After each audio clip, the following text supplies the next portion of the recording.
418, তার মানে এই লাইনের জিআর ভ্যালু 400 এবং এই লাইনের জিআর ভ্যালুটা কিন্তু লাফালাফি কাপাকাপি কোনো কিছু করতেছে না, কোনো কিছু করতেছে একদম স্থির নির্দিষ্ট নাকি, তার মানে এই লাইনটা পরিপূর্ণভাবে আইসি থেকে ঠিকঠাক আছে। ক্লিয়ার সবাই? কোনো কনফিউশন আছে আর? আমরা পারবো মাশাআল্লাহ। ওকে, তাহলে আমরা ডায়োড মোড শেষ, ক্লিয়ার। শুধু আমরা এখন প্র্যাকটিক্যালি সবাই একটু মাপবো।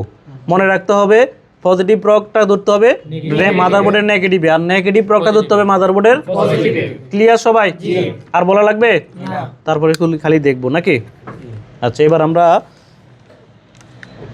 বাটন ফোন খুলবো। কি খুলবো? Button phone.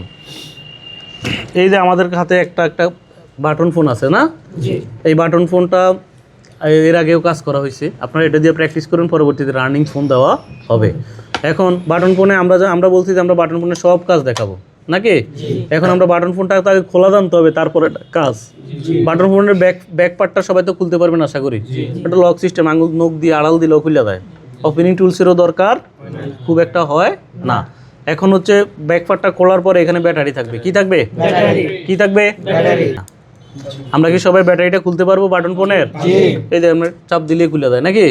এতটুকু পর্যন্ত সবাই আসতে পারবো নাকি এখানে পারবো না এমন কেউ আছি? পারবো আশা করি নাকি।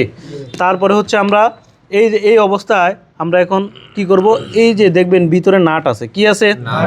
ভিতরে ছোট ছোট নাট আছে। এই নাটগুলো আমরা 1.5, অনেক সময় আপনার 0.8ও লাগে, অনেক সময় আবার T5 T4 এগুলো লাগে, স্ক্রু ড্রাইভার। ঠিক আছে, তো আমরা ঘাট দেখে বুঝতে পারবো যে এখানে কি 1.5 লাগবে না অন্য কোনো স্ক্রু ড্রাইভার লাগবে। আমি এই যে এখানে প্রত্যেকটা এই ঘাটে ঘাটে কিন্তু স্ক্রু দিয়ে লাগানো আছে নাকি। আগে প্রথমে আমরা স্ক্রুগুলো খুলবো 1.5 দিয়া। কত দিয়া? বেশিরভাগই মধ্যে লেখা থাকবে -1.5। তাহলে আমরা চিনতে অসুবিধা হবে?